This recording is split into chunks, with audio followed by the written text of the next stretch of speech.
Welcome back to the MyLatinLife podcast. Since 2014, MyLatinLife has been your trusted guide to traveling and living in Latin America. Today, we have a repeat guest, friend of the pod, Freddy Lansky, aka Points Panda. Freddy, how's it going, man? It's going well. I see you're a little jet lagged. I'm a little hungover, but we'll get through this episode. Let's rock out. Get through. We'll more than get through. We'll thrive. We'll Thrive. And this is going to be very actionable for the audience. Freddy is one of the world experts in travel points, credit card points, and everything. So we're going to talk a lot about that and talk about it in a relatable way. And I wanted to start with one particular hack, come out guns blazing here. And I wanted to know about the best way to book Airbnbs to maximize the points. And there are some hacks for this, and you've talked about this in the MyLatinLife community. We have some Telegram groups, and you actually laid it out for free, like how to maximize the points for Airbnbs. And I was like, damn, I'm not even doing that. Freddie, come on the pod, tell it to me again, like I'm 5 years old. Okay. We'll start there. So you can triple dip when you're booking Airbnbs in the following way. The first would be to download the United Mileage Plus app. I think it's called United Mileage Plus X. Mm-hmm. You buy Airbnb gift certificates there. You use something like your City Premier, Chase Sapphire Reserve, Preferred, or any credit card that gives you 3x on or 4x on travel because it counts as a travel purchase.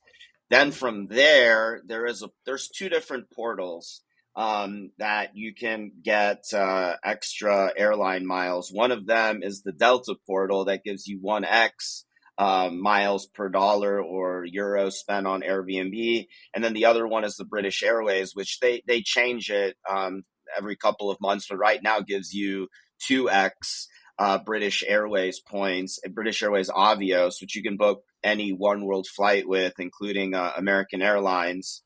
So the first thing you do, you buy the gift certificates on the United Mileage Plus X. Is that the only? Sorry to interrupt. Is the United platform the only place to get the certificates? Yeah, well, that's the first place to double dip because you're getting the credit card points.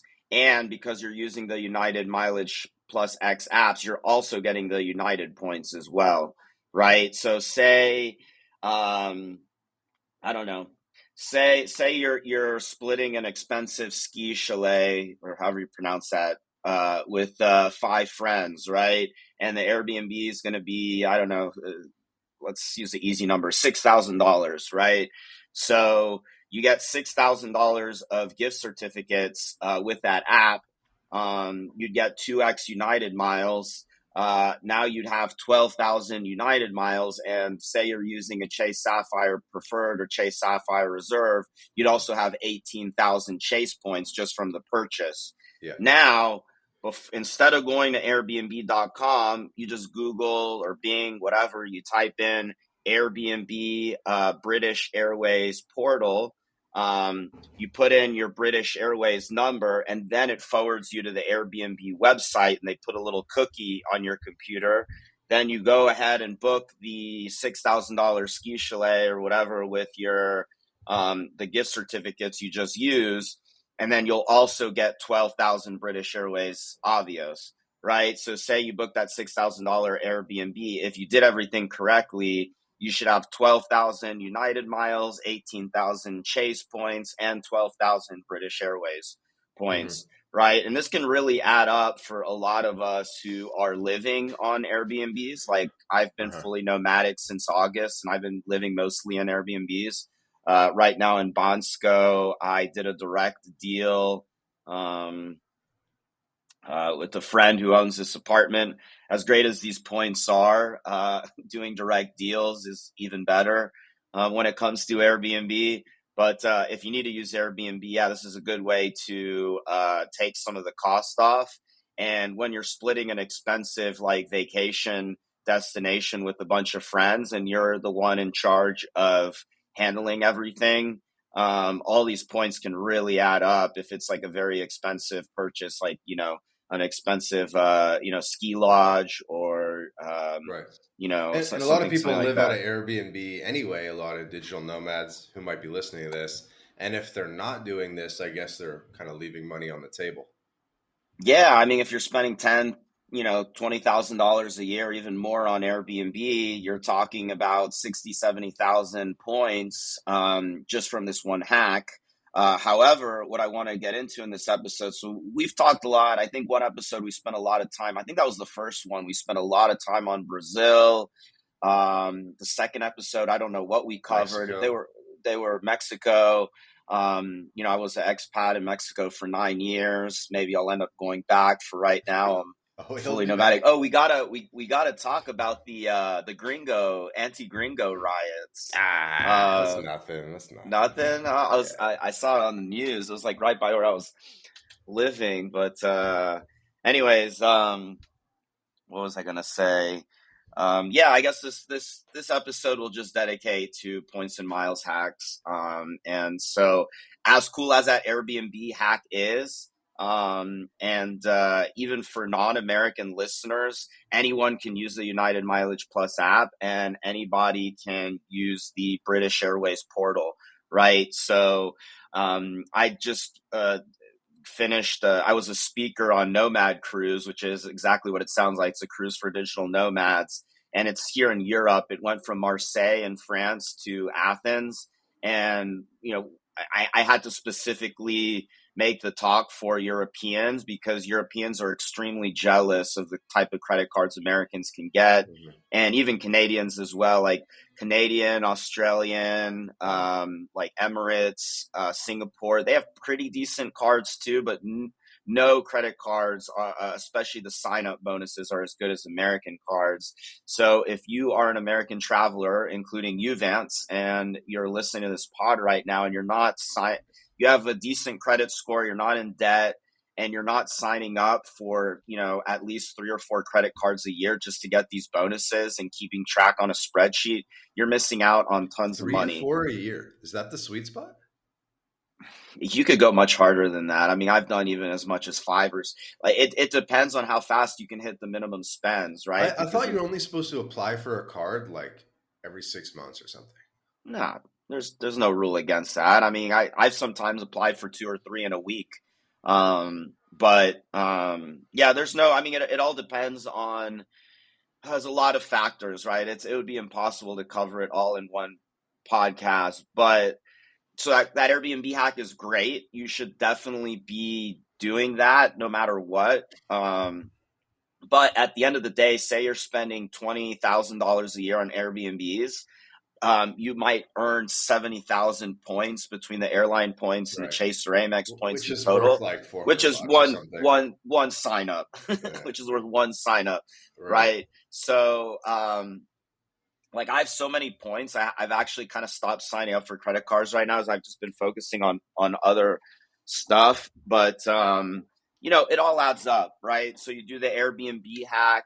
You are carefully keeping track of using the right credit cards for the right purchases, and that's all great. But that's like the normie way to do things, and that can definitely earn you at least 1 or 2, perhaps 3 long distance business class flights a year. I mean, if you have to travel between US and Europe, or Europe and Asia, or Asia and the US, or Mexico, or perhaps North America to South America, and you're really just trying to get in that lay flat seat so you can get a good night's rest, like that's where you get the most value of the points. And those are the people that should be listening to most. If you're tired of flying economy on those flights, but you're also not going to spend 3, 4, $5,000 on one of these tickets, and that's what they're costing these days.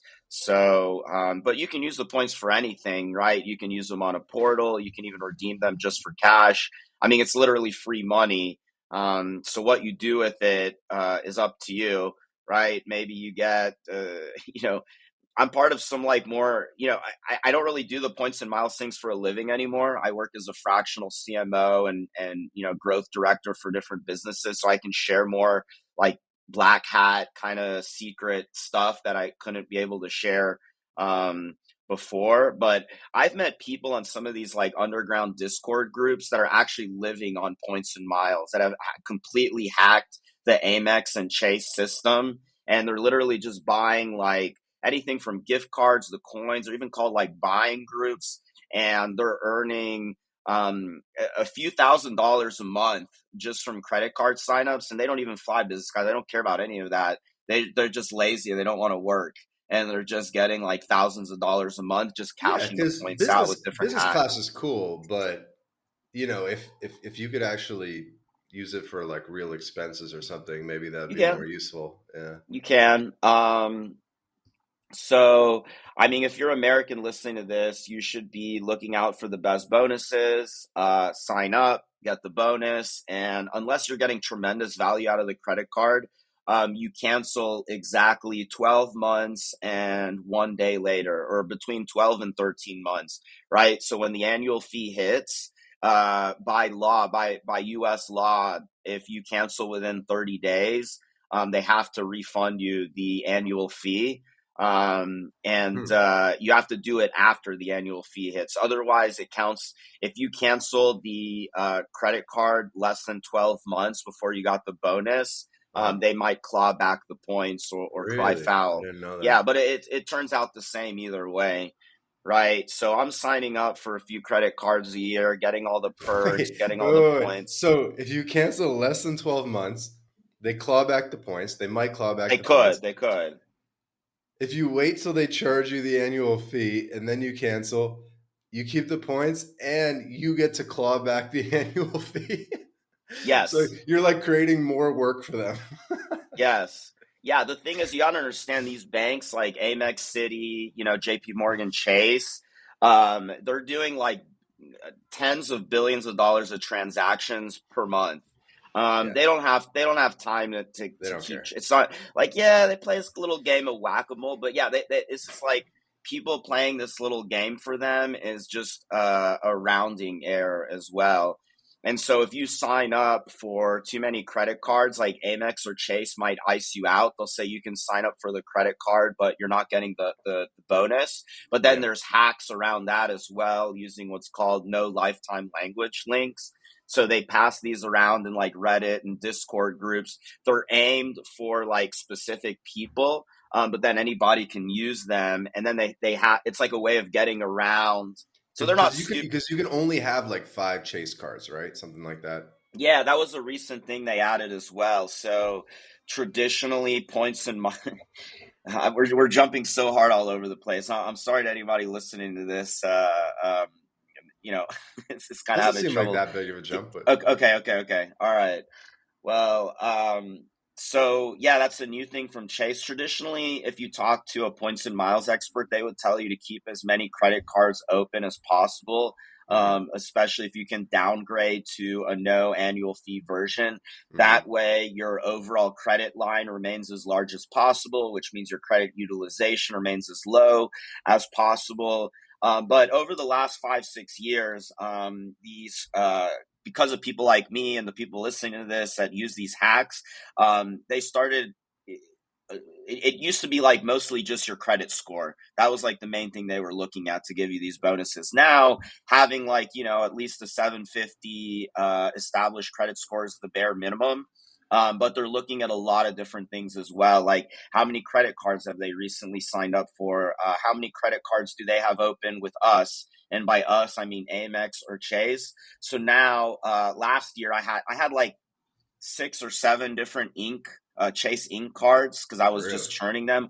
I had to close a lot of the Chase cards in order to be able to open up new ones because they added a new rule where you can only have a certain amount of Chase cards open. So it used to be that, yeah, just keep the credit card open, or one hack that people really like to do is just downgrade to a no annual fee version of the card. That way the card would stay open. These days people would say, hey, if you're not using it, just cancel the darn card, right? And I have some cards that I actually like the benefits, right? One of my favorite credit cards for those that don't want to get super into it, I would say like to a lot of people listening to this might be more high net worth individuals. You're like, dude, I don't have the time for this. Just like give me the two cards to like optimize the most for points. I would say the Capital One Venture, or perhaps the Venture X Mhm. if you want the priority pass. That gives you 2x on all purchases, Mhm. and those give you transferable points. So the type of Mhm. points you want to be collecting are those that transfer to the hotels and the airlines, Uh-huh. right? So those would be Amex membership rewards, Chase Ultimate rewards, City, I forget what they call the rewards, City Premier rewards, I guess, and the Capital One Venture. And the other card I really like for people just starting off is the City Premier card, and that gives you 3x on hotels, 3x on flights. And the big one that I love for the City Premier is it gives you 3x on international grocery stores, including international, Oh, that's right? cool.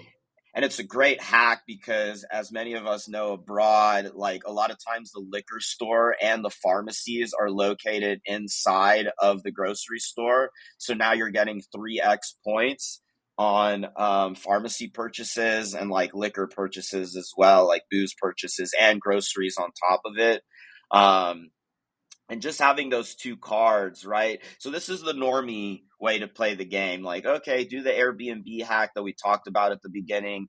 Look for those travel portals like on Rakuten to get like extra Amex points. Always be looking out for little promos and things like that.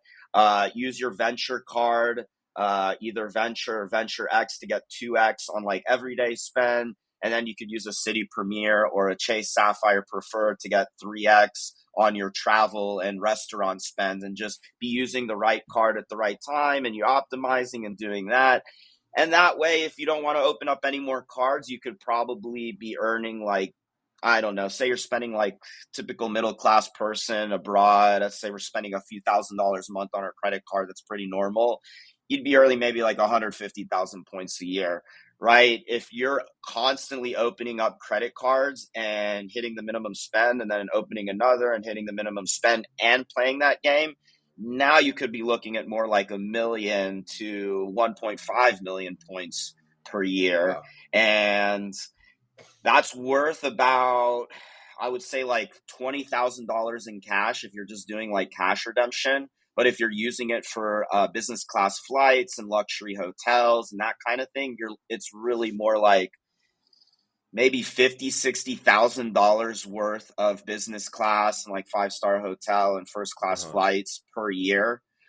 So you know, it depends how you want to use it, but at a bare minimum, just playing that game and spending the spend that you were going to spend anyways on your credit card, bare minimum, just for flights, hotels, Airbnbs. For example, with the Capital One points, you can wipe out any travel purchases at 1 cent per point, right? So the bare minimum you could get with Capital One points is 1 cent per point. With the Sapphire card, they're getting rid of this and changing it soon. But on their portal, you get between 1.2 and 1.5 cents per point. Um, but transferring to hotels, like a good example for Chase would be the World of Hyatt. They have really, really good deals. I stayed Hmm. 10 days. You transfer your Chase points to Hyatt. Yes, yes. You transfer your Chase points to Hyatt. I found one deal. It was the lower end Hyatt. I'm trying to remember the name of it. The Hyatt Place, right? And it was 6,000 points per night, even though the cash price was like 120, 120 USD. It was like a relatively nice Hyatt Place. So I'm already getting 2 cents per point. I stayed 10 nights. I think it was like 60,000 points. And then when I got there, I upgraded to a suite for an additional $40 a night. So it was 60,000 points plus $400 to stay in this big room in the Hyatt. So I got the best of both worlds. It was like an Airbnb size 1 bedroom room, Hmm. but also I could do breakfast and call room service and get all the amenities that a hotel has to offer as well, right? But where you really get the most value out of your points is like the really, really high end stuff, like first class. flights. And when I say first class, I don't mean like in the US, they call like the domestic business class first class, but it's a bit of a misnomer. I'm talking about international first class, like To get the with, life flight. It's all Emirates or about the life flight. Etihad. So you can get these really fun, crazy experiences. Like I flew first class on British Airways from Mexico City to Naples via London. And I got to go to this like super fancy lounge in London Heathrow called the Concord Lounge, which is like basically like a 5-star Michelin star restaurant with like all the fancy booze and food and caviar and filet mignon and that your heart desires. And like, I don't really care about all that stuff that much, but it's just fun to get those experiences that otherwise I wouldn't be able to afford. And then obviously, now that I don't have a girlfriend right now, I've been saving up a lot more points because, Ladies. the ladies are the ones that really love the 5-star hotels. I don't really care that much, to be honest. Like, as long as I have a functional Airbnb that has a comfortable mattress, aircon, blackout curtains, and good location, I'm fine. But yeah, I mean, the ladies love the 5-star hotels. So it's fun to treat your girlfriend to, $1,000 or $1,200 a night hotel in Los Cabos or something like that you otherwise wouldn't be able to afford. Like that's where you get the most value per point, Hmm. right? So I'll give you an example. Like say in cash, the economy a round trip flight might be 1,000, where the business class flight might be 5,000, right? Yeah. So there's a 5x difference in points. I'm sorry, in cash for the economy versus the business. But in points, the difference is much smaller.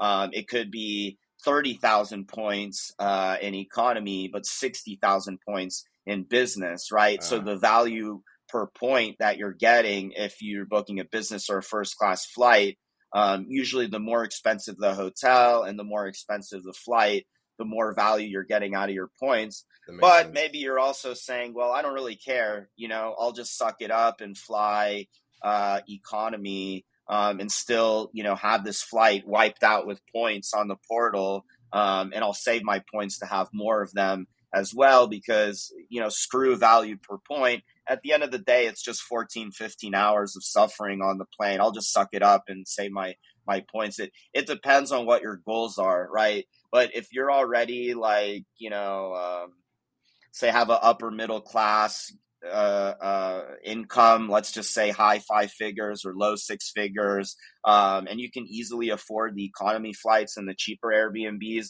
and you're wanting to use your points, but you're not rich enough, like multimillionaire, that you could afford to, splurge on a $1,200-$1,500 a night hotel, or a $6,000 or $7,000 round trip, business class flight from Mexico or the US to, I don't know, Thailand or Singapore. That's the sweet spot, right? Mm, So you're wealthy enough that you can afford the economy stuff and the Airbnbs, but you're not wealthy enough that you can afford like the super luxury hotels, or the business class plane tickets without it really hitting your wallet. And you're interested in being able to have those splurges. Those are the people that are going to get the most value out yeah, of this game. I see it. Yeah. I definitely have a couple questions here. What do you think? So let's say you're in a full plane. There's like what is there like 20 first class seats in the bigger Yeah, planes, right? yeah. How many of those people, like what percentage of first class do you think pays cash versus points?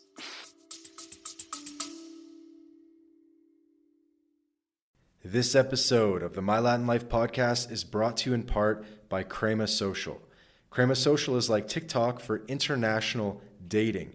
It's an app you can download right now on your phone, and 3 out of 4 people on Crema are single women. The app was founded in Colombia, so unsurprisingly, there are a lot of Latinas on the app, by the way. So, how does it work?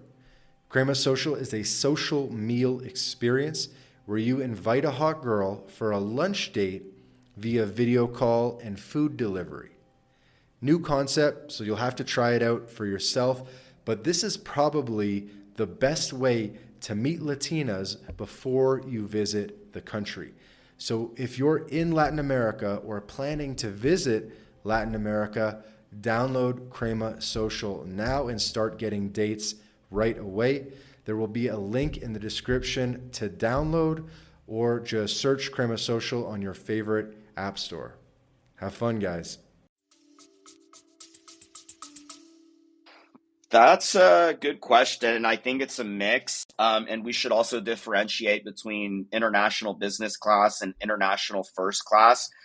International business class, yeah, I mean, there are a lot of high net worth individuals that will happily pay $4,000 or $5,000 to fly from the US to Europe in business class. Especially if they expense it to a business, they don't care. That's the other one I was going to say. Businesses for high end executives, not as much as pre COVID, but it still occurs. They will pay, Mm, business class for right. their Or if it's higher your ed. business, I guess. What's up? Or if it's your business, so it's not like, Yeah, yeah, well, if it's yeah, for entrepreneurs like you and yeah, me, that's the big question, right? Well, you could pay in cash and then use the business class flights for a personal expense, right? Or you can expense it off. Okay, you save a little bit on your taxes, but you're still paying cash. So yeah, do you yeah, use your points for the that's actually how I really got into the points and miles game. Is I had a 7-figure econ brand selling chess courses, the game of chess. I was doing yeah. that for almost a decade, and part of that was flying to Europe and South America like nonstop, to meet the chess grandmasters and the chess You influencers ever and meet shake. Magnus? I have not met Magnus. I met Judith Polgar. She was the most famous, highest rated female chess player. I met one of top I met Hikaru Nakamura once, Did you? shook his hand. I met Really? That's Anatoly funny. Karpov. I don't know if you know who he is. Rings He a was like bell. Kasparov's main rival in the 1980s. It was like Uh-huh. Kasparov, or he was like the Soviet Union's top chess player before Kasparov hit the scene. That's cool. So I met Dude, I him. still He's play actually every part of day, eh? he's part of the Russian Duma The Duma. now. What's He's the like he's Duma? like a it's like the Russian equivalent of like House of Representatives or something like Uh, that. Yeah, okay. so I know, but I've not met Magnus Carlsen. It would have been cool though. No, Hikaru's cool. I do. I play chess every day still. Yeah, Probably the past year and a half. I've been playing every day. yeah. My partner Chess was is more fun. the chess player. He was a FIDE master. I'm more of the marketer and the sales guy. I Right, probably right. play at like a I don't know 12, 1300 level. Like I We know we some of the played openings we and played stuff. we played like a year ago or something. I don't even We were remember. Did around we the play? same. What in Mexico City or where? Yeah, something like that. We were Oh, around you the probably same you probably level. whooped my ass. I'm We were not around that the good at same level. chess. We're both not good. It was like, 1200, 1300 level. Yeah, Yeah, it's all good. yeah, it's fun. Chess is fun. I got a little burnt out of it, but anyways, yeah, that's how I got into the points thing. Is I kept we kept out a flight to Europe on a moment's notice, and it was like, dude, this is killing me, man, because I'm flying from Mexico City to Hamburg, Germany for like 3 days, and then flying back, like going straight into business meetings, and that's when I started reading. The industry was much smaller than it is now, but some of the blogs like the Points Guy and Flyer Talk, which was like a big forum already existing.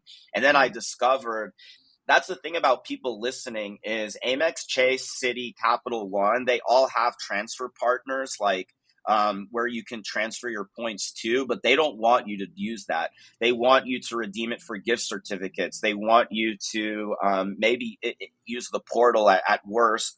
They try to confuse you.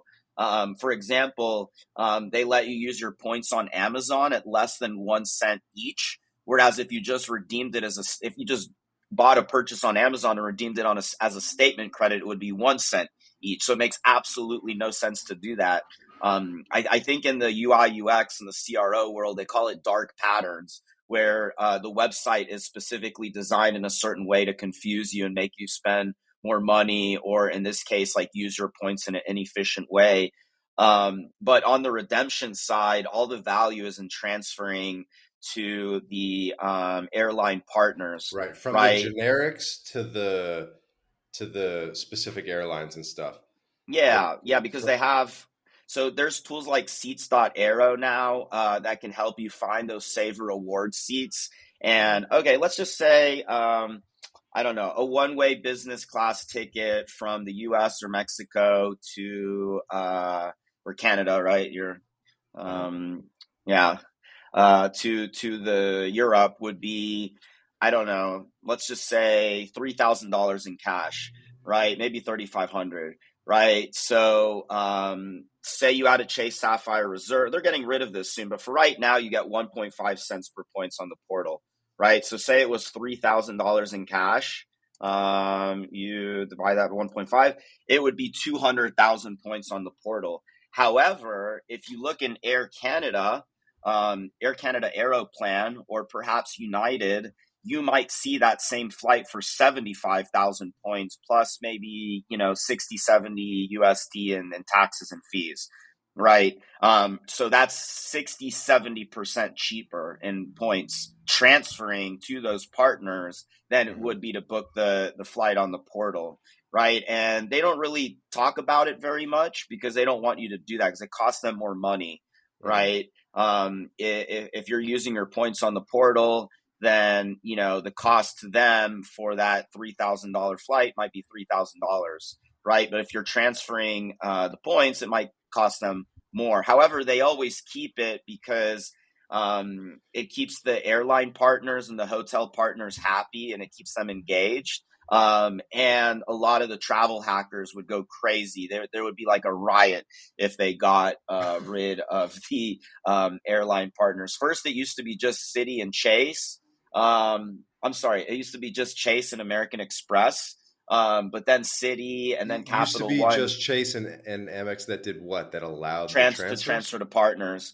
Yeah, but then Citi and Capital One got into the game, and then just recently, last year, Wells Fargo started adding partners. And then there's this other program called Built that lets you earn miles by paying rent, By and paying they have rent, the their own build card. partners too.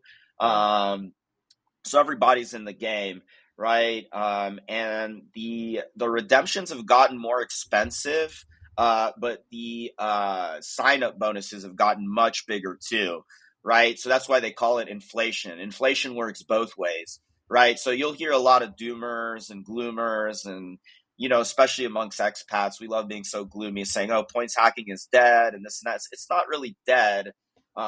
You just have to look a little bit harder for the deals, and Hmm. that's why it makes signing up for credit cards and getting those getting those credit card bonuses more important than ever.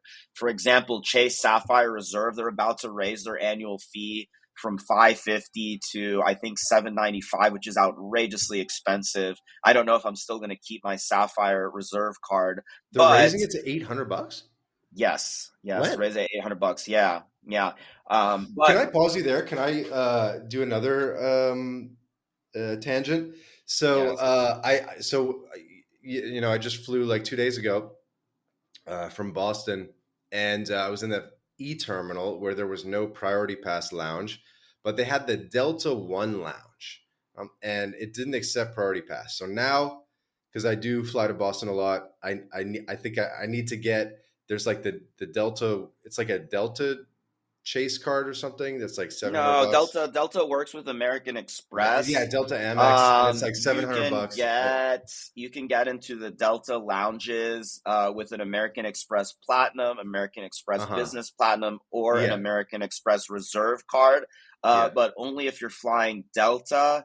Maybe for people listening, to this, you'd have to double check this if it's a Sky Team partner, and it's a Delta codeshare flight as well. If you have the card, right? And even then, they're starting to add additional Uh-huh. restrictions. But yeah, I mean, the priority pass. Honestly, some of these pass lounges in the U.S. have gotten so crowded. I don't even like to go. I prefer to just go to a restaurant, spend 20, $30 and just order some food because it's just like the food isn't even that good. A Dude, lot of people. Mexico City, the Mexico lounge City has is really good always lounges. full. Yeah. The Oh, lounge is oh, always full. Like by noon, like you can't even get in. yeah, because too many Americans showed up. They all have priority passes. The lounges like 6, 7 years ago used to be totally empty. Now they're totally full. One good hack is to get an American Express Platinum card or Business Platinum card, and then you can get in the Centurion lounges instead of the Aero Mexico lounge. Uh-huh. And those lounges are a lot quieter, have way better food. The American Express Centurion lounge in Terminal 1, They just completely redid it, and the food and the drinks, it's like gourmet, like top restaurant level, like food and cocktails, really good. That's probably the best hack. Hmm. But those credit cards come with insanely high annual fees, and I almost never keep them. I But just if it's sign a up. business expense, it's not a huge deal, right? Like, because that's what I was thinking. I'm like, okay, $700 a year, whatever. But you just charge it to the business, is what it is. Yeah, yeah, and then you can write it off on, yeah, I mean, you can write Yeah, off credit card annual fees on your taxes, right? exactly. So at least you get like kind of 30% of it back in air quotes. And yeah, I Yeah. mean, $700 for a consumer is like crazy high, but $700 for, a mid six figure business is like a rounding error. Like, who cares? Just do it and enjoy it or whatever. But I don't have a business right now. I mean, Points Panda is more or less shut down. I really just make all my money as like a director of growth and Uh-huh. marketing for various Dude, businesses. That's dude, why. Points Panda, did you buy it or did you No, start it no, from I scratch? I started it from scratch as like a travel hacking concierge. It was doing really well in 2019. Then the pandemic hit. Um, and the business was just wiped out. And then it slowly recovered in 2021. But then it got hit with the Google helpful content update and then the AI update in 2022. So I lost the passive income source because I was getting a few $1,000s a month just in credit card signups from Google. And that's a totally separate topic. But right now, a lot of internet entrepreneurs are really struggling because paid ads have gone so expensive, and SEO as like content sites no longer work. And then I had the travel hacking concierge, which I was charging people a few $100s a month for unlimited help with travel hacking. And I was kind of subsidized, thinking, well, I'll help people book. The hardest part of all this isn't actually like getting all the points and miles and signing up for the cards and hitting the minimum spend. The hardest part is finding those really good deals, because the airlines, they don't want you to find those deals, right? As a matter of fact, Air Canada filed a lawsuit against Seats.aero trying to shut them down because Seats.aero was showing all the Air Canada hacks. They lost the lawsuit, but it shows you where the airlines are at. They want to have these saver seats, especially at the last minute or well in advance, if they know they have their algorithms to know when nobody's going to buy that seat, and they're like, all right, let's just give it away cheap in points, so at least the seats are filled. Another reason the airlines like to do is they want to have their business class filled up because it's good for optics, that everybody's empty business class cabin looks bad to the airlines, but they don't want you to find it too easily, right? So there's tons of services out there that you can pay anywhere from 200 to 500-600 bucks, and they'll find you that deal, right? It's not that easy to find these deals where it's like 60, 70,000 points to fly a super long distance business or even first class flight. But I know that system like the back of my hand. I know where the deals are. I have, the whole thing in my head. I can do it way better. Unfortunately, AI can't really help because it can't, like ChatGPT or Cloud, it can't see the inventory, right? And so there's tools that can show you the inventory. Rome is one. Seats dot spelled with a ROAME. Seats.aero. There's tons Yeah, of them. Roma was on the podcast actually. Rome Travel. Yeah. Oh, Hmm. cool. Yeah, Awesome. yeah. I got to listen to that one. But it's like cat and mouse with the airlines. The airlines find ways to like block them from pulling in the inventory so that it's not always like super accurate. But anyways, this was before these tools even really existed or really hit the scene in a major way. And so it was just exhausting. I think at the peak of the concierge was making maybe like $4,000 or $5,000 a month, but I was getting hit up like every single day with people bothering me, like, "Hey, I need to book this flight, I need to book that flight." And what pissed me off the most about dealing with these clients is my business model was not good, because in the internet entrepreneurship world, everyone has to say, "Oh, you need to charge recurring revenue, you need to productize your service, you need to charge recurring," and so on. So I Hmm. was like, all right, well, I'm going to do recurring. But the problem about doing unlimited bookings is it would take me a really, really, really long time. We're talking maybe 2 or 3 hours of my time to find a really good deal in business class for a specific date and time and whatever. And then I would tell them like, dude, we have to book this now, or the seat's going to disappear. And they're like, oh, well, I don't know. I got to talk to the wife, or let me think about it in a few days. I'm like, no, we got to book this now. And then they come back like 3 days later and they're like, oh, yeah, well, actually, or to say, now I'm ready to book it. And that deal is gone. And I got to look again. And I got to look again. And then, entrepreneurs like you and me, we like pride ourselves in saying we're not working per hour. We're working, we're trying to break the connection between hours worked and how much we make, right? Right. But when Not it trade boils time for down to money. it, sorry, we're going a little bit on a tangent from points and miles in entrepreneurship, but everybody has an hourly rate because there's a certain amount of hours you work this month, Vance, divided by the amount of money you made. That's your hourly rate, right? Jeff Bezos has an hourly rate too, right? Whatever amount of hours he works, everybody does, right? Right. From the poorest person to the richest person, right? And so I divided it out how much I was charging versus how many hours I was putting into it. And it came out to something ridiculously low, like $23 per hour, something like that. Whereas now as a CMO, I make between 120 and 150 an hour. So I'm making like 6, 7 times more.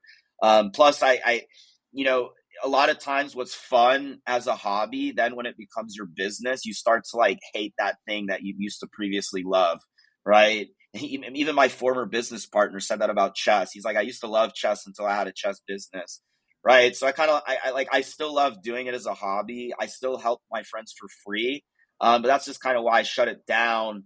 Like I don't know. Say you have a skill. I don't know. Maybe you like to cook, or maybe you're a good mixologist. It doesn't mean you need to become a chef or a bartender. And I realized my skills in digital marketing and like fixing people's funnels and generating them six and in at least 1K, 7 figures in additional revenue.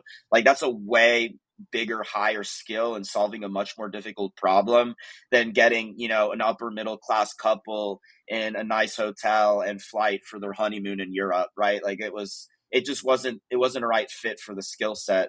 Right. And now a lot of that work has been automated as well. Not automated, but it's a lot easier now. Like for anyone listening, like you can go on Seats.aero. It doesn't have all the inventory, but for like $100 a year, it can find a lot of the inventory for you anyways. But yeah, it's kind of, so the SEO side kind of shut itself down when, AI and helpful content just knocked out content sites.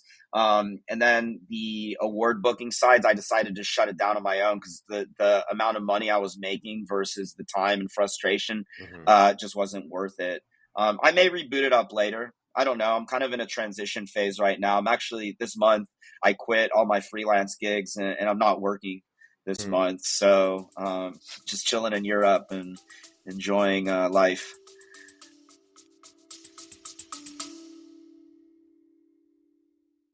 Hey guys, quick break from the episode to tell you about BitRefill. BitRefill allows you to shop online and in person without banks, converting your crypto directly into merchant balance. We're talking gift cards to Nike, Amazon, Apple, Airbnb, Hotels.com, and many more, all paid for with crypto. BitRefill offers more than 10,000 gift card options in 180 countries all across Latin America, including Brazil, Colombia, Mexico, Argentina, El Salvador, and many more. You can also apply the code MyLatinLife at checkout to get 10% back on your first purchase. Go to bitrefill.com for more information.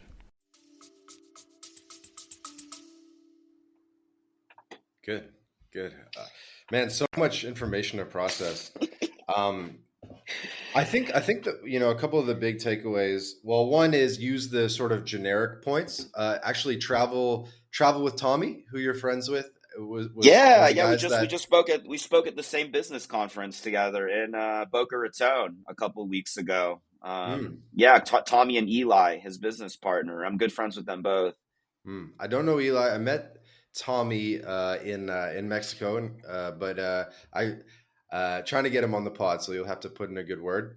Oh So use yeah, the he'll come on. I can get Tommy on for sure, Yeah, 100%. yeah, yeah, Yeah. yeah. We got to get him on. Yeah, he kind of laid that out for me, like use the generic ones and then do the transfers. I think the big one that you mentioned is that like everything is kind of like a nothing burger compared to the sign up bonuses, right? Yes, 100%. And Especially and if then you're. Sorry, go the ahead. reason. No, go ahead. Sorry. especially if I was gonna say, especially if you're in the U.S. And also Canada, Australia, Singapore, Brazil, Emirates. Those are like, I actually talked about this. There's A level countries. Only the U.S. is A level, and then there's B level, and then there's C level. And C levels like UK, Europe, Colombia, Mexico, or even D. Like the bonuses are so bad and the annual fee so high, you can't really play that game.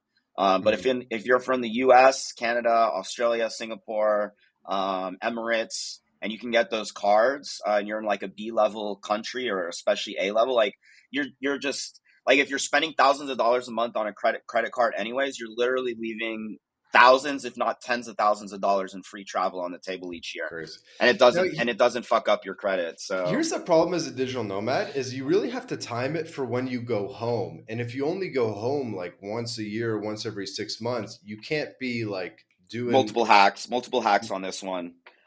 First of all, I call it the mommy hack. So my mom is my like secretary, basically. She's probably yours too.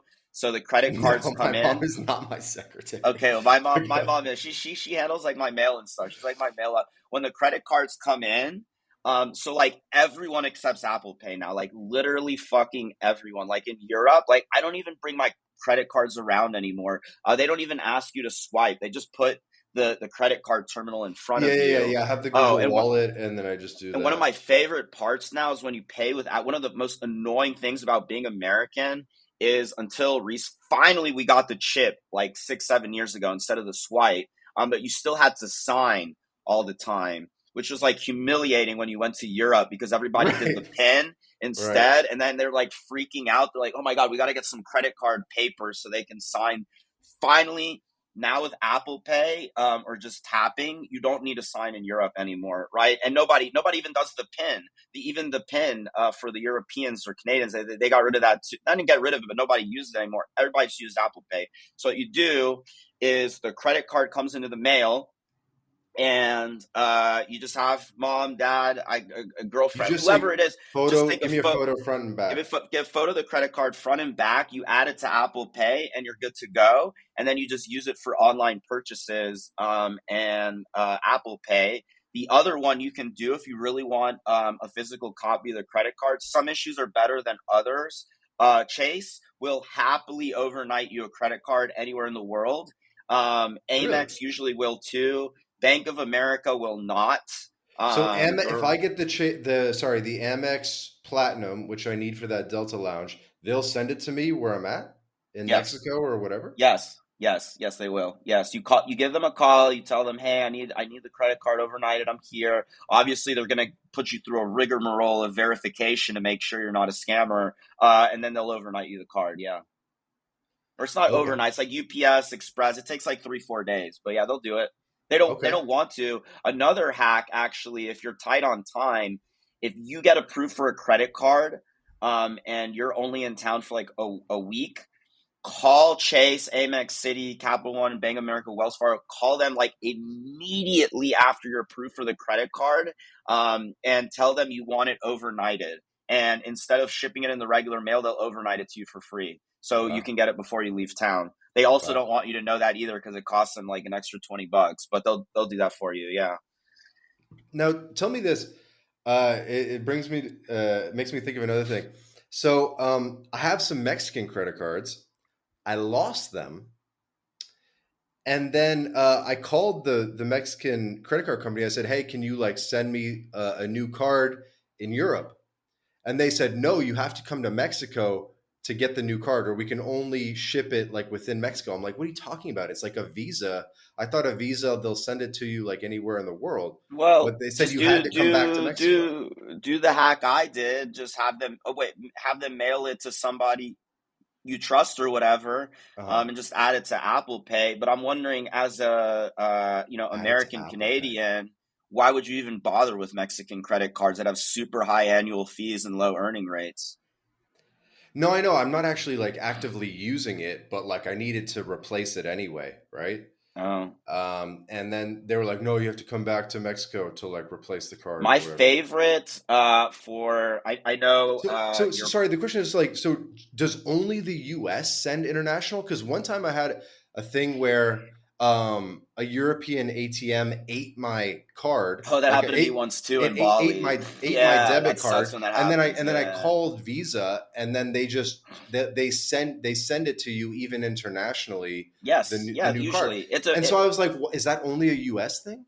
no, it depends on the issuer, and it's not just Visa. I mean, it depends on the bank, right? It's not a Visa thing or it's like American, like for example, Bank of America and Chase both use the Visa system, but Bank of America will not ship you a card abroad. Whereas Chase will, right? So it's not about Visa, American Express. It's the individual policies of the banks, It's the and their bank. policies can change, and it's also up. One thing when you're talking to agents on the phone, a lot of them are like in the Philippines, like they're not super well trained. You'll get like, you call 3 different times, you'll get 3 different answers, right? And another thing you have to watch out for, especially with Bank of America, is like they're so paranoid about fraud. If you call and say, hey, I'm abroad, and you start over explaining yourself, they'll be polite over the phone. This actually happened to me once with Bank of America. They froze everything. They froze all my bank accounts, all my credit cards. I couldn't get in. They're like polite with you on the phone, and then the second you hang up, they like freeze all your accounts. So I would try to avoid asking to send a credit card abroad. What I would do is just use Apple Pay. Yeah. Um, and online purchases, Is there a and thing like, where Apple Pay only works like 6 months or something if you don't like receive the physical card or something? I don't think so. The only time I had trouble with Apple Pay was with Capital One's Venture X card. It was like you can only activate it in the US. And I tried everything. I tried a Uh, VPN. I tried a GPS, a spoofer with a VPN. It just wouldn't work. But the second I got to the US, I activated it. Now it's part of Apple Pay, no problem. And literally, I don't know what's going on. Well, you said you're in, was it Portugal right now? uh, Um, but here in like Bulgaria, Greece, every country I've been to in Europe, like everyone just does Apple and Android Pay. Like everybody just NFC Pay. Like they yeah, don't even yeah, expect you to do a credit card. Like you yeah. I don't do even it need a too. I physical do it like too. credit Yeah. card anymore. And then between that and online purchases, I think you're the only problem is getting cash. I use my E-Trade for that, and then in Mexico, I also love the dollar. Shout out to the dollar app, which is like the best LATAM card. We could let's talk about the dollar app, but actually, but before that, what's the how do you get cash with E Trade? E Trade is a debit card or something? Yeah, yeah, it has. So I have E-Trade checking accounts. I have E-Trade. What? Who has Yeah, and that? it's What is great. that? The checking account refunds me the ATM fee. And they used to charge a 1% fee, but they got rid of that. So now you get the actual foreign exchange rate. E-Trade And checking from Morgan Stanley Private Bank. No monthly fees, no minimums. Any ATM is your ATM. Get ATM fee refunds nationwide. So no international ATM. no, it works international for me. Well, I also have a You get stock ATM fee brokerage with them. reimbursement Yes, internationally, yeah, like international. Schwab style.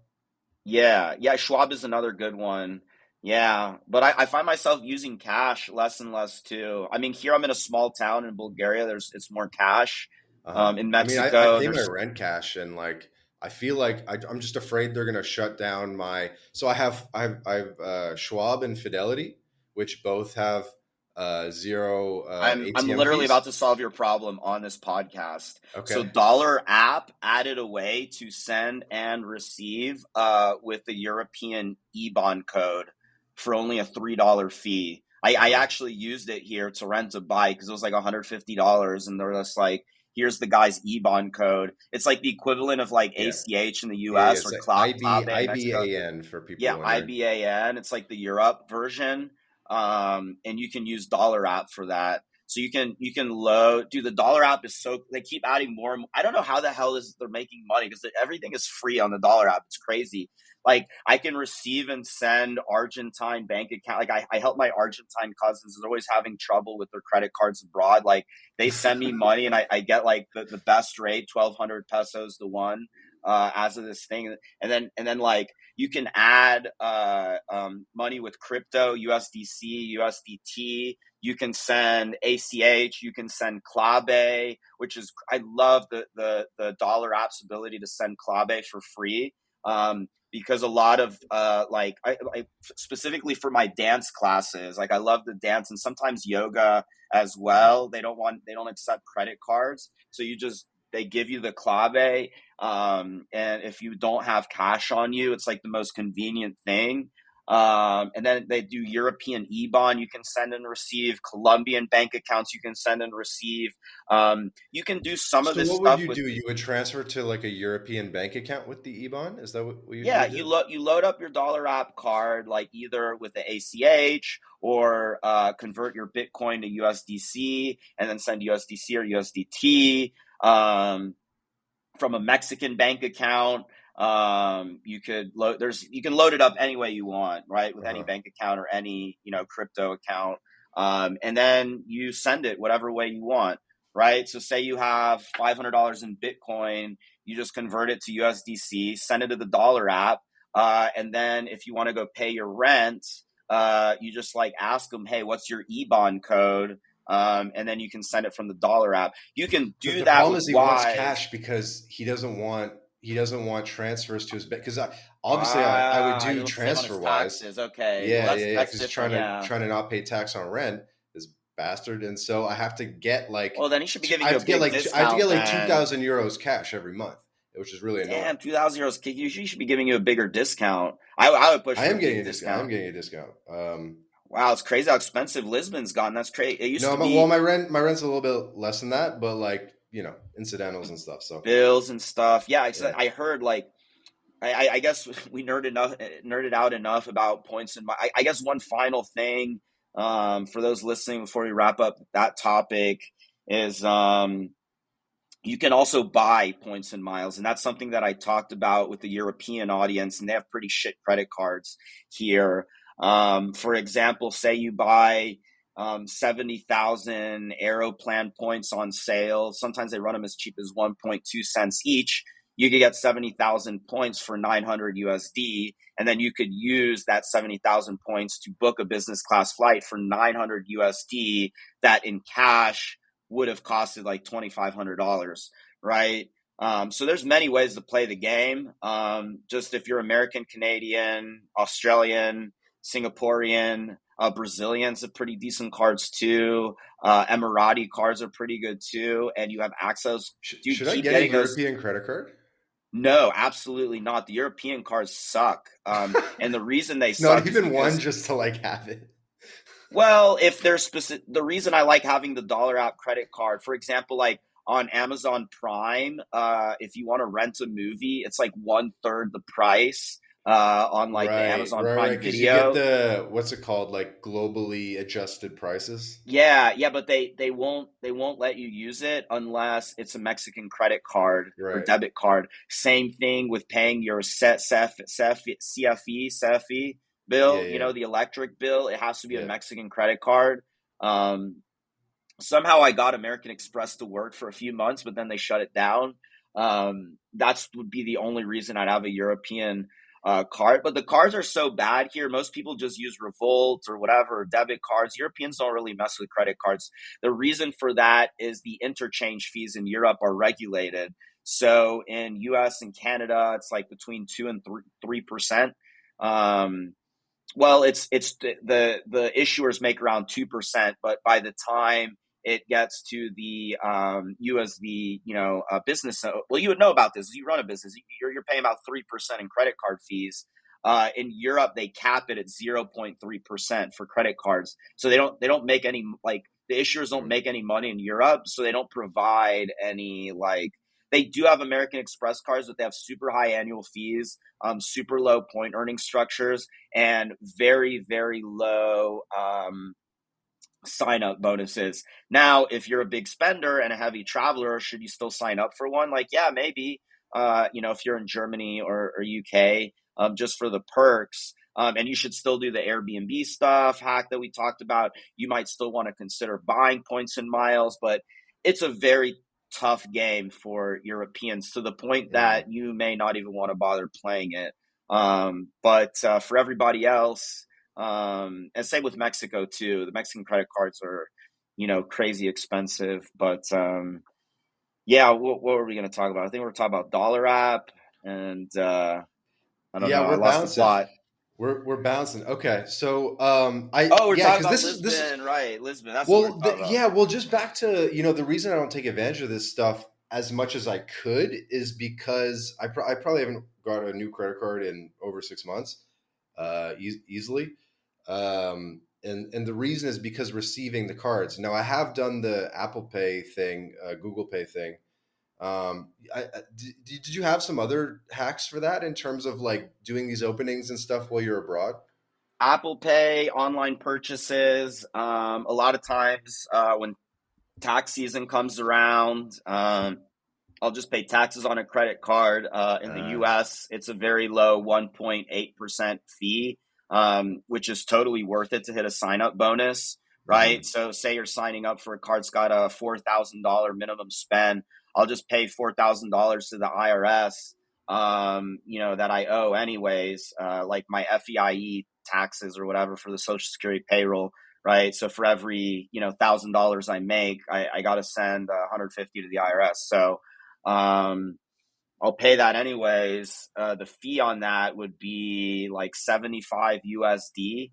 Um, but then on the back end, I'm getting like Yeah, it makes sense. $1,000 worth of points, right? Good It's a place for the $70 spend. fee, $1,000 worth of points, and I don't have to worry about swiping the card constantly and getting all stressed out about making sure that I hit the minimum spend. It was just one IRS payment and you're Yeah. done. And there's been some rumors in the points world that they might not count taxes towards the minimum spend anymore, or it might not be valid, and so on. But so far, they haven't done that. I think the biggest one is Apple Pay. The other one is just ask Chase or Amex to ship you the card abroad. And another one is, I've had my parents just overnight me. Yeah. If I had like multiple credit cards, Yeah. It's to expensive just though, right? Because overnight DHL or even just like a normal DHL from the US to yeah, Mexico it'd be is like like 80 70, $80. bucks. Yeah, Yeah. yeah, about $80. Yeah, right around there. Yeah, but sometimes I have other stuff I needed too, so I'll Yeah, stick it yeah. all in the envelope and whatever. But yeah, we're gonna kind of change tack here. Talk a little bit about. I know it's my Latin life, but you like living in Europe right now, and I am also kind of sort of living in Europe at least until my Schengen visa runs out. And just think about how first it was like everyone was in like Czech Republic in Berlin in the early 2000s, and it got really expensive. And then like Poland was the big place, and that got expensive too. Plus the winters there. And then Barcelona was like the big hot spot, but Barcelona got so overcrowded since COVID. They're actually having like riots there where they're like Uh-huh. yelling at tourists And and stuff. dangerous. Yeah, it's getting really sketchy there. So every like 2019 to 2023, like everyone was talking about Lisbon, Lisbon, Lisbon. Like Lisbon has the golden visas, and then Portugal had really cheap rent and really cheap food. But you're telling me you're paying 2,000 euros in rent now. Okay, you With want to know? I pay 1,600 plus Okay, utilities. 1,600 plus. Okay, still Yeah. 2,000 USD Basically, with yeah. all your expenses. That's Yeah. fucking expensive. That's what I was paying in Mexico Yeah, yeah, City yeah. too. Well, That's why I I have decided. like ocean views and everything, so I have pretty Okay, sick. okay. So it's for a nice penthouse apartment, but still, Yeah. it's like it's not a bargain basement. It seems like a lot of digital nomads now are moving to Bulgaria. Bulgaria is kind of like the new hotspot, Yeah. A lot and of it's European nomads. yeah, yeah. It's like in the Schengen zone now too, as of this year, unfortunately. So, it does count towards your Schengen time. Hmm. But Bulgaria is kind of starting to get a little expensive. Rent here is still really, really ridiculously cheap. I'm paying a few $100s a month for my apartment. But food and transport and like day to day They're expenses not are on the euro yet, are they? But they're like moving over. January 1st, 2026, they That's go gonna to get the even more euro. expensive. But the lev is pegged to the euro. So they're essentially already on the euro anyways. They're just pegging their currency. So yeah, I mean, Bulgaria is not going to. It's like these digital nomads and expats. We're like locusts, man. We come to a place, it's cheap, and then No, then it's like it's expensive. Then we move on. you know what? You know what the thing is with Bulgaria that you didn't mention though is because they have basically the lowest income taxes in the European Union. It's like 10% Mm. income tax, and so it's big for Europeans.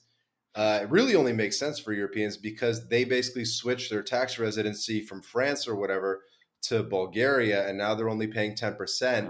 And then there's really no like physical presence requirements. Like Bulgaria doesn't Oh. care; they'll take your tax Wow, money. you're blowing my mind. Now this finally makes sense why this town of 10,000 people has like 60,000 apartments, because all the apartments here in Bansko, it's like this small town. I just went to a festival called Bansko Nomad Fest for digital nomads. Uh-huh. Everybody here is buying an apartment for like they go as cheap as 40,000 euros for like 100,000 euros, like was a 120,000. You would get like a penthouse, like a really nice I heard apartment of guys who here. went three ways on like a 40K place, so they paid like whatever 15K each. I was thinking about maybe doing that just because it sounds kind of baller and cool to say I have an apartment in Europe. They're so cheap here, the apartments. But what's the point, dude? Even in the ski season, which is peak season, you can get a decent Airbnb here for like 400 or 500 It's bucks. for the utility bill. Yeah, I don't know. I mean, if you're well connected, so what a lot of these digital, I don't know how much. I mean, I know you're probably not in the digital nomad circuit that much, but like I am. well, okay, cool. Well, you should have been coming to some of these events. I told They you, do dude. things. I went to one in Albufeira in Portugal, and everyone was like, "Yeah, we're going to Bansko after this." Yeah, the fuck are Literally, you, like dude? dozens Come of hang people. I out, know. dude. I'm gonna help you I get your might, dude. flight. I'm itchy. I mean, there's no direct flights, but I might rip it. Come. Yeah, it's not that bad. You maybe lay over in like France Greece. or something. Yeah. Yeah, Greece. Um, yeah. So Bansko is particularly difficult because the closest airports are Bansko, which is like 2.5 hours Sophia. away, and Thessaloniki, Greece, which is like 3 hours away. So if you're a jet setter, Bansko is a pretty tough sell. Um, and the other thing about buying an apartment here is the peak seasons here for digital nomads is the summertime. Like 70-80% of the shops are closed, but there's enough going on. But like there's probably like a few hundred digital nomads just hanging out here, and it's really I heard the fun. Nomad high season actually is the summer. Yes, the Nomad high season is the summer, but they have another Nomad high season in the winter. And it's like they got yoga every day, they have ice baths every day. The spa complexes here are massive. And there's this one called Pulse that has this massive outdoor hot tub. And then overlooking it is like a huge DJ booth. So they got this like DJ like playing like trance and techno while everyone's just like partying and like getting drunk in this like massive pool. I couldn't imagine how fun that would be in the winter in the snow. And then the inside of the complex, they have like multiple steam rooms, multiple different types of Shit. saunas. So where should I It's a fly bit. into Sofia?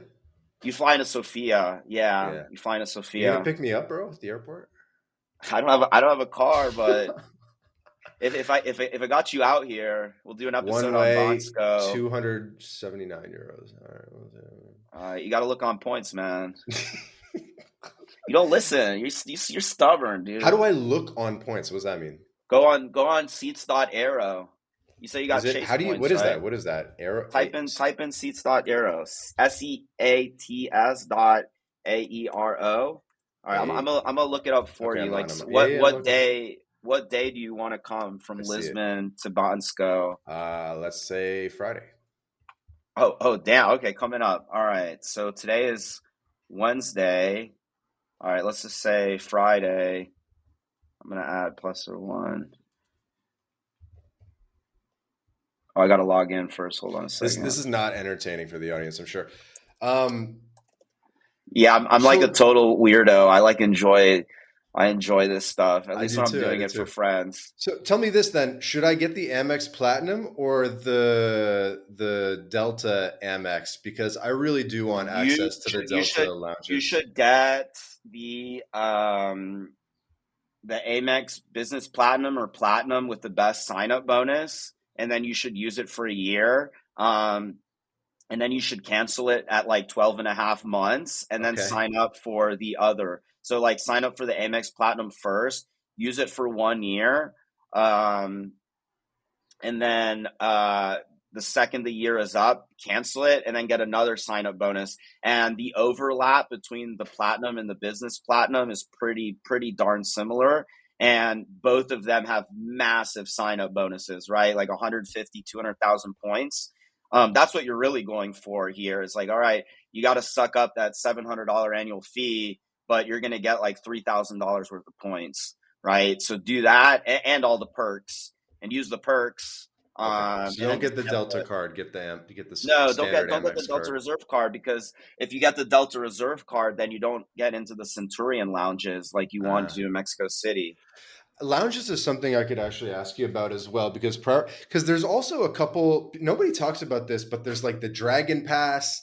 There's actually there's Lounge Key. So everything's not Priority Pass, but there are these other like pockets of lounges, and I want to maximize my coverage. I don't want to only have Priority Pass. I want to have access to these other sort of Yeah, lounge networks. it would be quite rare for a lounge that only participates in Lounge Key or Dragon Pass, but doesn't participate in Priority Pass. So Priority Pass gives you by far the biggest coverage.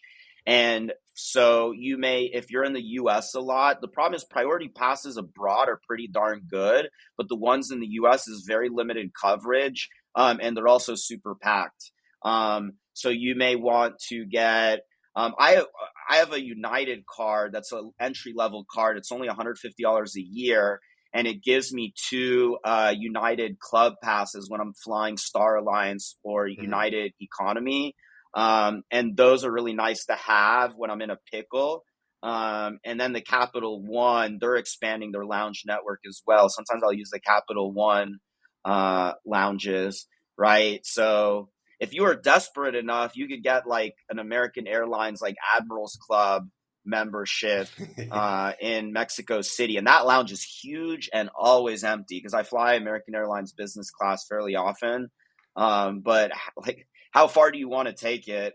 I would just say just get a platinum or a business platinum, and then you can get into Centurion lounges when the Aero Mexico lounges are too packed, like, and it's Nice. just So I like get the not even Delta worth it. lounges and the Centurion And lounges. you would get the Delta lounges in the U.S. if you're flying Delta or not Star. I'm sorry, a Sky Team the same Yeah. day. Okay. And then tell me this. So Amex isn't really accepted that much in LATAM or Europe, like for actual Mm, spend. So what's up with eh, that? I that's pretty rare. They don't accept Amex. I Bro, in don't. Mexico, I remember nobody accepted Amex. Back in the day, yes. In 2025, not really. Everybody accepts Amex, almost. Really? I mean, you'll occasionally run into a business that says Visa only or something, but it's not usually a huge problem. I never really had a big problem with it, but I don't know. Okay. So Amex coverage is expanding. Yes, yeah, yeah, they've expanded drastically. Yeah. Okay. Okay. So get the Amex. I think I'll actually do that like today if you have like a code or some shit. Because I do want to get that. Okay. And then okay, that was kind of my big question because Amex, I have a couple Amex cards. I don't even use them, you know? Oh, and then my other question is if Chase does increase, because I have Chase Sapphire Reserve, if they increase their fee to like $800, what should I do?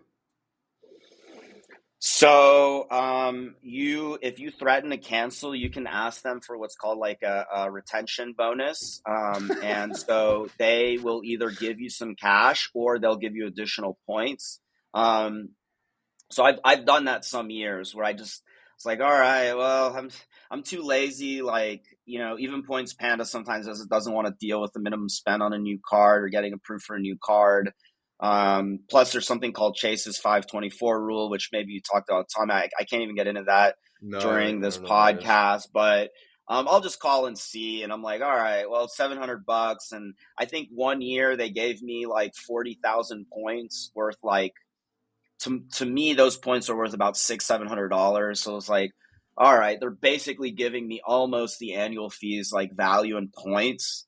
And I don't have to deal with signing up for a new credit card, and I can keep my Hilton Gold status, my Marriott Gold status, keep staying into the Delta lounges, all that good stuff, the Centurion lounges. I was like, all right, well, I'll Okay. just keep it. So basically, I thought you might say like downgrade the card or something and then move the spend to the Amex, but you're saying Nah, it's all right to just have two, premium cards that have over a $500 annual fee. I'll be paying an $800 Chase fee and a $700 or whatever it is Amex Platinum fee, and it's it like whatever. depends, man. It depends on the cards, but I mean the really expensive ones like the Amex Business Gold, Amex Business Platinum, Amex Platinum.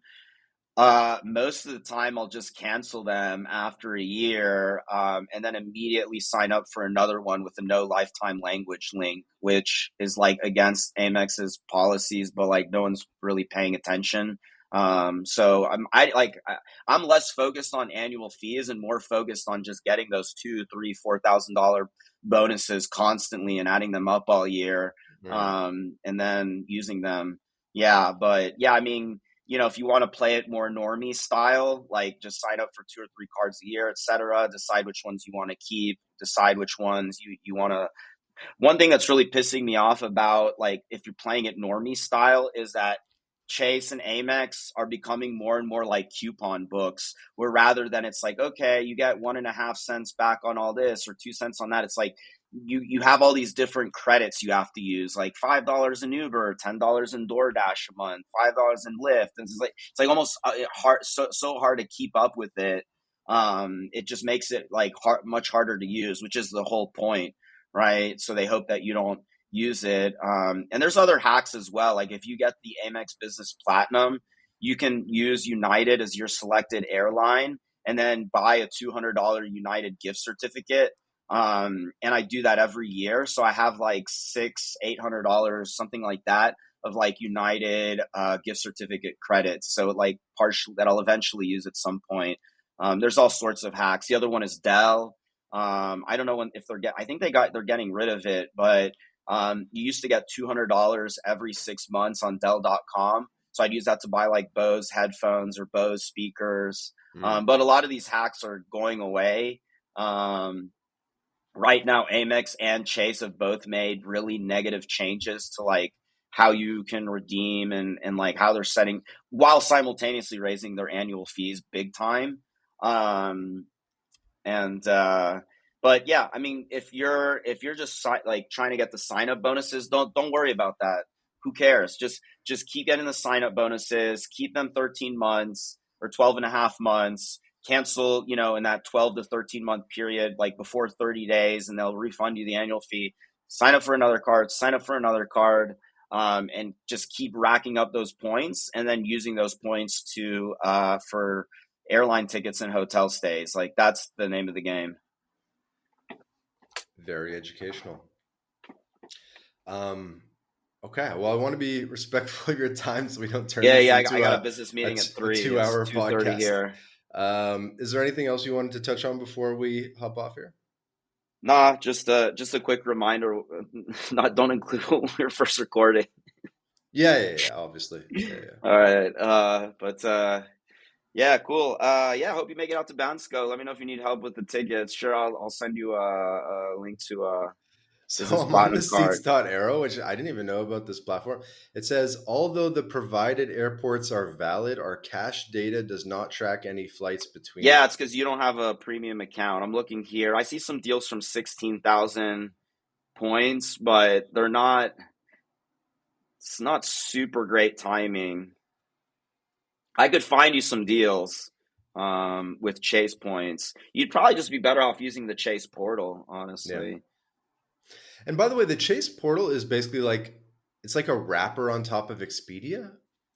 It was, but they've been quietly screwing with the pricing and stuff. And within a year, they're going to get rid of the 1.25 cents per point with like for preferred holders and 1.5 cents for reserve holders. And instead, they're doing this thing called Point Boost. where you get up to 2x to make it seem like they're being more generous, but in reality, like none of the hotels or airlines or point boosts. It's just a giant devaluation Hmm. of the points. So yeah, if you have points and you like using them on the portal, like do it soon, before Chase devalues that, and you're just going to get 1 cent per point in the future. And they're jacking up the prices now too compared to Expedia. So yeah, there's been tons of devaluations all around from both the airlines, the hotels, and from the credit card issuers like Amex and Hmm. Chase themselves. But the sign up bonuses are also bigger than ever. So keep getting those sign up bonuses, keep playing the game. It's Hmm. still, the inflation or the valuations have been bigger than the inflation and the sign up bonuses, but not by that much, right? So it's still, especially as an American, it's super profitable to play this game. The devaluations are going to continue. The points inflation is going to continue. It is what it is. Just keep playing it. And yeah, I shared a lot of alpha here that someone like Travel Like Tommy would never share in a podcast because he's like in the game and he would lose his credit card affiliate like partnerships. But I don't give a Right. shit because I don't do I don't this for think a we living said anymore. anything too Yeah, I crazy. gotta say whatever I want. I mean, fuck Chase, fuck him. I don't care. Like, I don't do it for a living anymore. And if I did, I would be more like Doctor of Credit, which is a website that like specifically doesn't do credit card affiliate links, so they can say whatever they want, than be a sellout for those companies anymore. Mm. It kills your soul. It kills your soul to be a LARP for Chase and Amex, even though do they pay sometimes up to $1,000 per credit card sign up. It's Wow. extremely profitable. But yeah, everybody who's in the industry is terrified of losing their links for that reason, right? So you get 10 signups a month, could be like 5 to 10 grand. But I don't care. That whole field is so jammed out anyways. Everyone on Instagram and TikTok is like hawking the Chase and Amex car. It's a played out market. I don't necessarily want to be part of it. I want to help people like actually like play the game smart, right? So that's how I could share all this stuff today. No, no, this has been super helpful. We didn't Yeah. even really get into the like super hacks for non-Americans, which would kind of be a cool episode in and of itself because we have so many Canadian listeners in Canadian the cards are audience good and things like though, that. but for Europeans, like you can supplement the points and miles you're getting by looking for when points are on sale and then buying the points on sale, right? So anyone on earth, regardless of what country you're from, you could be from the friggin' Congo or wherever, it doesn't matter. If you have a credit card, a valid Visa card, and Air Canada or Avianca Life Miles or Alaska Airlines is selling points on a really good sale, say Black Friday or something at like 1.1, 1.2 cents per point, you can buy those points and then you can use that. For example, Alaska Airlines sells British Airways first class long distance tickets as cheap as 55,000 points, right? So say you could buy 60,000 points on sale for $900. You could then be taking like a $5,000 flight for $900 because you bought the points, Mhm. right? So, Okay. or supplement it, right? So you're doing the Airbnb hacks, you're doing these other hacks, you're making the best use of the crappy European credit cards you have to get whatever points you have, and then you supplement it with points, and that might be enough to just get you that one long distance or two long distance business class tickets, so you don't have to suffer. For me, like I can't do a really, really shitty hotel or really shitty Airbnb that's like bad mattress or no blackout curtains or things like I have my basic needs, like, or at least a 3-star hotel. But I don't really care that much about staying at like the Four Seasons or like a Conrad, Hilton, Waldorf Astoria, all that stuff. That's for when a girlfriend's in play or to treat somebody, or maybe I got to go for a wedding or something like that. But I do care a lot. Like flying Mexico City to Bangkok via like Japan and Singapore and sitting for like 28 hours in economy seat, like that to me sucks ass. Like I will do Yeah, anything yeah, to avoid that because it's going to like, it just triples the amount of time you're going to need to recover from the jet lag. yeah, yeah, Which is so important. It's like giving days of your life back to be able yeah, to yeah, just yeah. lay flat That and makes sense. relax, and it's kind of fun. too. I did like Guitar Q suites last year. It gives you like a private suite with like caviar and champagne and all this stuff. Or Yeah, yeah. I've had caviar 6 times in my life. All of them on a first class or like high end business Or a class lounge. flight. Yeah. Actually, did you know Emirates is the biggest buyer of caviar in the world? Emirates Airlines is the biggest buyer of caviar in the world. You Really? know That's that? funny. Yeah, yeah. Do the caviar Makes sense. yeah. Okay, one last quick question before we wrap up. So, you know how if you have like a child under two, you have to pay like the airport, the taxes out of pocket. And so, if it's like $1,000 ticket, I think you have to pay like 10%, which is like the taxes or something. And so you have to pay like $100 out Yeah, of but if the pocket. child is under 2 or sometimes under 3, depending on the airline. But yeah, after they're 2 years old, you have to buy them a full seat. You have to buy them a full seat. And then, Yeah. so if you got like a $5,000 business class ticket or first class ticket, do you have to pay like $500, which is like the taxes No, on that? if the child is over 2, you would have to just buy them another Yeah, you'd have business to buy them. class seat. But if they're under two, because if they're under Yeah, two, yeah, you have to you'd pay a have to bit of pay. You'd have fees. to pay like some So it would be taxes. proportional. Yeah, you're right. It'd probably be around a couple $100. I know some airlines like ANA. It's like the biggest airline in Japan. They do up to 3 years old. You can Up still to do a 3 years lap old. seat, but But most just because airlines if is it's a 2 years business old. class flight, if it's because I think it is like a percentage, it's proportional. Like that would be a pretty significant baby Yeah. fee, right, on a first Yeah, well, class that's flight. Could be yeah. like could be over 500 When you got bucks. a wife and you got a kid and it's round trip. Now instead of one business class seat, you're looking at 6 because it's 3 times 2. So you Yeah, have a lot of points to do that. Yeah, insane. or you could put the wifey in economy with the kid. I'm not saying to do that, but or you sit in economy and treat the wife. I think there's been like businessmen who say that they're like, like, yeah, I'm in first class, you're in economy because I earned this or some shit. That's fucked Anyway. up, man.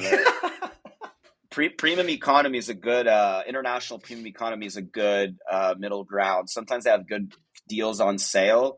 Those seats and service is pretty similar to like U.S. domestic first class, so you get the bigger seat and everything, and still way better than economy. But yeah, I mean, dude, you get when you have a wife and a kid, dude. I know just having a girlfriend for 2 years, man, that just wrecked my points because now I'm flying with a second person and we have to eventually fly back because she wasn't nomadic.